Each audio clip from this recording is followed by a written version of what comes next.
Everyone, मैं doctor love के कटारिया। आज के वीडियो में हम लोग बात करेंगे 3 पॉइंट्स की, स्टमक 41, 42 एंड 43।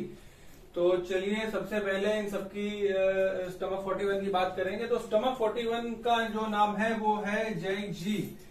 तो इसका मतलब होता है डिस्पर्सिंग स्ट्रीम। तो ये नाम से ही, और दूसरी बात ये जिंग रिवर पॉइंट है, तो स्ट्रीम रिवर सब एक जैसा ही लग रहा है। तो ये इसलिए बोला जाता है क्योंकि जब ये स्टमक चैनल यहां से उतर रहा होता है एंकल के पास, तो यहां से ये दो टेंडन पास होते हैं। ओके, एंकल पे लेटरल मेल्यूलस जो होता है, ये मीडियल अंदर की तरफ बाहर वाला जो एक हड्डी सी बाहर निकली रहती है उसको मेल्यूलस बोलते हैं। तो ये लेटरल मेल्यूलस है, उसके लेवल पे ये पॉइंट आता है। तो जहां पे ये दो टेंडन बाइफरकेट कर रहे होते हैं, तो ये बिल्कुल ऐसा लगता है कि एक स्ट्रीम पीछे से उतर के आ रही है और दो पार्ट्स में डिवाइड कर रही है। तो उस जगह पे ये दोनों के बीच में पाया जाता है। तो एक टेंडन यहाँ थंब की तरफ चला जाएगा, एक थोड़ा लेटरल साइड पे चला जाएगा।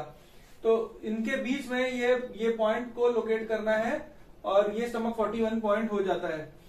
तो इसका जो मेन फंक्शन है, देखिए जिंग रिवर पॉइंट्स जितने भी होते हैं उनका एक जनरल जो फंक्शन है वो है कि ये जॉइंट्स की प्रॉब्लम को अफेक्ट करते हैं। तो इन केस अगर कोई भी पेशेंट है जिसको एंकल से रिलेटेड या फुट से रिलेटेड, या ये as a distal point of the knee के लिए भी काम करता है, या फुट ड्रॉप की प्रॉब्लम्स में ये बहुत कॉमनली यूज पॉइंट है। तो फुट से रिलेटेड प्रॉब्लम्स में इसको एज अ लोकल पॉइंट बहुत बढ़िया यूज किया जा सकता है। इसके अलावा ये फायर पॉइंट भी है स्टमक चैनल का। तो स्टमक चैनल का फायर से ही पता लग रहा है कि गर्म हीट से, फायर से रिलेटेड प्रॉब्लम्स में इसका अच्छा इंडिकेशन है। तो ये क्या करेगा कि ये स्टमक चैनल में अगर हीट है तो भी ये क्लियर करेगा, और स्टमक में अगर ऑर्गन में भी अगर प्रॉब्लम आ रही है तो वहां पे भी कुछ ना कुछ ये इफेक्ट डालेगा। तो आइए देख लेते हैं जरा कि ये जो स्टमक से जो हीट क्लियर कर रहा है चैनल से, तो ये अपर पार्ट, अब देखिए ये एक बड़ा सिंपल सा लॉ है कि जितना आप डिस्टल जाते जाओगे, जितना दूर जाते जाओगे, उतने दूर के पॉइंट्स पे उसका इफेक्ट आपको दिखाई देगा। तो अगर फुट है तो वो हेड ट्रीट कर देगा, या फेस से रिलेटेड प्रॉब्लम पे काम में आएगा। और जैसे लोअर लेग पे थी तो थोड़ा एब्डोमेन पे काम कर रहा था, थाई थी तो एब्डोमेन पे काम कर रहा था।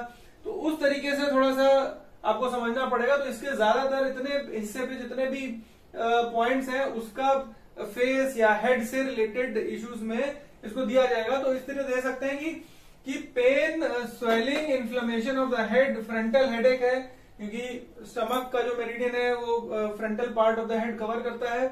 साथ में रेड आइज। तो अगर हीट से रिलेटेड कोई भी सिम्टम ऑन द फेस या हेड पे आ रहा है तो ये पॉइंट यूज किया जाएगा। इसके अलावा अगर ऑर्गन में स्टैग्नेशन सी हो रही है, यानी फूल रहा है एपिगैस्ट्रियम, पेट वाला हिस्सा, या बेल्चिंग हो रही है, या एक्सेसिव हंगर उसकी वजह से लग रही है, देखिए हीट है तो हंगर लग सकती है, भूख लगेगी, तो भी ये पॉइंट को यूज किया जा सकता है। इसके अलावा जैसे मैंने बोला ये हेड से रिलेटेड इश्यूज में, तो ये माइंड पे भी या ब्रेन पे भी काम करेगा। अब जैसे हम लोग पहले डिस्कस कर चुके हैं कि जो इसका डाइवर्जेंट, स्टमक का जो डाइवर्जेंट चैनल है वो हार्ट पे के थ्रू पास होता हुआ जाता है, और जो स्टमक का जो प्राइमरी चैनल है वो गवर्निंग वेसल पे दो पॉइंट्स पे GV20 और GV24 पे टच करता है। तो कहीं ना कहीं ये माइंड पे काम करेगा, यानी स्पिरिट अगर हीट जो है स्पिरिट अगर माइंड तक पहुंच गई है, ब्रेन तक पहुंच गई है, तो ये इमोशनल डिसऑर्डर्स करा देगा, जैसे मेनिया, पैल्पेशन, फ्राइट वगैरह। तो इस तरह के इमोशनल डिसऑर्डर्स में जो हीट के कारण हो रहे हैं वहां पे भी ये पॉइंट इंडिकेटेड है। इसके अलावा जैसे हम पहले बात कर चुके हैं कि ये लोअर लेग की प्रॉब्लम से, जैसे distal point of the knee disorder है, फुट एंकल की problem, local point, foot drop या पेनफुल ऑब्स्ट्रक्शन सिंड्रोम में ये दिया जा सकता है। इसके बाद जो हम चलते हैं, नेक्स्ट पॉइंट है वो है स्टमक 42। इसका नाम है चोंग यांग और इसका मतलब होता है पेनिट्रेटिंग यांग। अब देखिए इसका नाम इसलिए दिया गया है क्योंकि यहाँ पे, इसको देखिए पहले समझ लेते हैं लोकेट कैसे करना है। तो लोकेट करने के लिए आपको क्या करना है, स्टमक 43 पे पहले लोकेट करना पड़ेगा।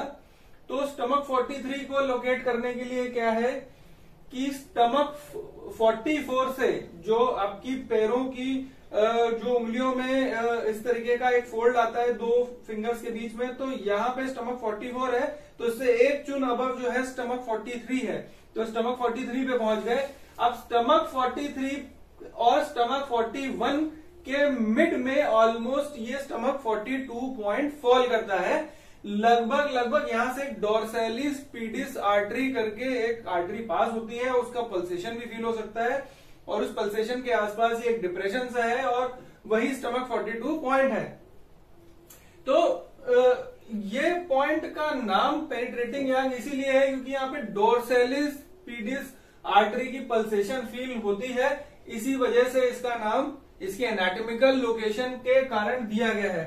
तो देखिए इसके ज्यादातर फंक्शन स्टमक 41 से मिलते जुलते हैं, लेकिन जो कुछ अलग फंक्शन है उसके बारे में हम लोग डिस्कशन कर लेते हैं। तो ये स्टमक स्प्लीन को टोनिफाई भी करेगा, जैसे बाकी स्टमक के पॉइंट कर रहे थे, साथ में इंटेस्टाइन को भी रेगुलेट करेगा, तो उसमें हम लोग बहुत ज्यादा डिटेल पे नहीं जाएंगे, ये हम लोग पहले भी डिस्कस कर चुके हैं पिछले वीडियोस में। इसका जो मेन है ये काम है, ये स्टमक 42 जो है ट्रिपल वार्मर 4 के साथ मिलके ये मिडिल बर्नर को टोनिफाई करता है, जितना भी मिडिल बर्नर में है वो सबको टोनिफाई करेगा, और क्योंकि ये लोकल पॉइंट की तरह हम इसको यहाँ पे यूज कर सकते हैं, ये दोनों पॉइंट मिलके कोल्ड भी निकालते हैं जॉइंट से पेनफुल ऑब्स्ट्रक्शन के केसेस में, तो ये पॉइंट को वहां पे भी यूज कर सकते हैं। इसके अलावा जैसे मैंने बताया ये हेड या माइंड पे भी काम करते हैं, जैसे स्टमक 41 ने किया, उसी तरीके से ये माइंड के ओरिफिस, यहाँ पे हीट की प्रॉब्लम थी, ये माइंड के ओरिफिस को ओपन कर देगा। तो अगर इसके क्लोज होने की वजह से माइंड के ओरिफिस अगर बंद है, उसकी वजह से मेनिक डिप्रेशन आ रहा है, वहां पे भी इंडिकेटेड है, या एक बड़े टिपिकल टाइप के साइकोलॉजिकल प्रॉब्लम्स हैं कि कोई पेशेंट है जिसका मन करता है ऊंची जगहों पे चढ़ के बैठ जाने की, या कुछ एक ऐसे एक सीवियर साइकोलॉजिकल केसेस होते हैं जिनमें क्या होता है कि पेशेंट कपड़े उतार के भागने लगता है। तो उस तरह के टिपिकल केसेस में इस तरह के सिम्टम्स अगर आ रहे हैं तो ये पॉइंट इंडिकेटेड है। तो ये थोड़ा सिम्टम्स याद रखिए, इस तरह के पेशेंट्स आते हैं तो आप ये पॉइंट्स यूज कर सकते हैं, बड़ा अच्छा पॉइंट है ये भी। और इसके बाद दूसरा हम लोग इसको ऐसे भी रिलेट कर सकते हैं, देखिए कहीं ना कहीं क्योंकि यहाँ पे डोर्सैलिस पीडिस आर्टरी है, तो artery is again related to blood and blood is related to heart या माइंड, तो उस हिसाब से भी आप इस चीजों को रिलेट कर सकते हैं। इसके अलावा जो नेक्स्ट पॉइंट है स्टमक 43, इसको हम लोग लोकेट करना सीख चुके हैं कि स्टमक 44 जो वेब के पास है वहां से हम एक चुन पीछे जाएंगे, ऊपर जाएंगे, जो दोनों फिंगर्स के जो टोज हैं, जो सेकेंड टो और थर्ड टो के बीच में, तो वहां पे हम लोग इसको लोकेट करेंगे जहां से स्टमक चैनल पास करता है। तो इसका नाम है जियांगू, और इसका नाम होता है मतलब होता है सिंकिंग वैली। तो होता क्या है, जब ये आप यहां से इसको उतरते हैं स्टमक 42 पॉइंट से, तो यहाँ पे बिल्कुल बोनी जैसा लगता है, जैसे ही आप उतरते हैं ये दो बोन्स के बीच में एक आपको एकदम डिप्रेशन सा, एक वैली जैसा डिप्रेशन सा फील होता है, इसलिए एनाटॉमिकल लोकेशन की वजह से इसका नाम भी एक सिंकिंग वैली की तरह इसको नाम दे दिया गया है। तो यहाँ पे इसका मतलब है कि वाटर यहाँ पे गैदर हो रहा है, एक्यूमुलेट कर रहा है। देखिए रिवर की बात हो रही थी, तो वाटर एक्यूमुलेट कर रहा है, गैदर कर रहा है। तो आप इसका सिम्टम भी देखेंगे कि देखिए ये एडेमा, अगर फेशियल एडेमा आ गया है, उसको रिजॉल्व करने के लिए ये यूज किया जा रहा है। अगेन पेनफुल ऑब्स्ट्रक्शन सिंड्रोम में तो हम इसको यूज कर ही रहे हैं।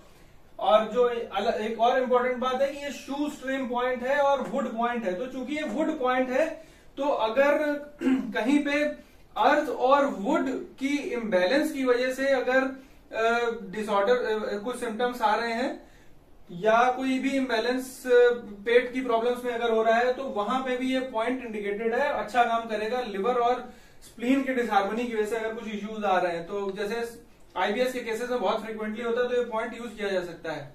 सो आज के लिए इतना ही, थैंक यू।